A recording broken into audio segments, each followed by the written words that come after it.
জাতীয় নাগরিক পার্টির মুখ্য সমন্বয়ক নাসির উদ্দিন পাটওয়ারি রাজশাহী জেলা পরিষদ মিলনায়তনে বলেছেন, প্রধানমন্ত্রী শেখ হাসিনা ক্ষমতায় ফিরলে আওয়ামী লীগ প্রথমে তারেক রহমানকে নিশানা করবে।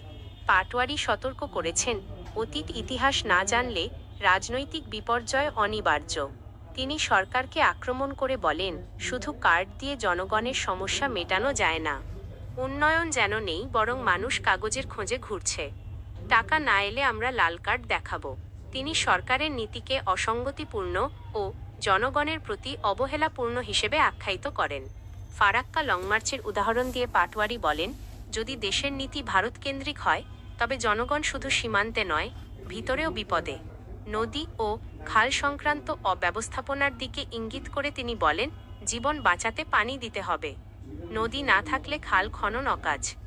নাসির উদ্দিনের ভাষায়, সরকার যদি সংস্কার বাস্তবায়ন না করে, তাদের ক্ষমতার স্থায়িত্ব অনিশ্চিত। যোগদান অনুষ্ঠানে উপস্থিত ছিলেন এনসিপির রাজশাহী মহানগরের আহ্বায়ক মোবাশ্বের আলী সহ উত্তরাঞ্চলের শীর্ষ নেতারা। পাটওয়ারির বক্তব্যে লক্ষ্য করা যায় শক্তিশালী রাজনৈতিক সমালোচনা ও সরকারের বিরুদ্ধে সরাসরি হুঁশিয়ারি। তবে রাজনৈতিক উত্তাপ সৃষ্টি করে জনগণের নিরাপত্তা ও নীতি সংক্রান্ত প্রশ্নও উপেক্ষা করা হয়নি।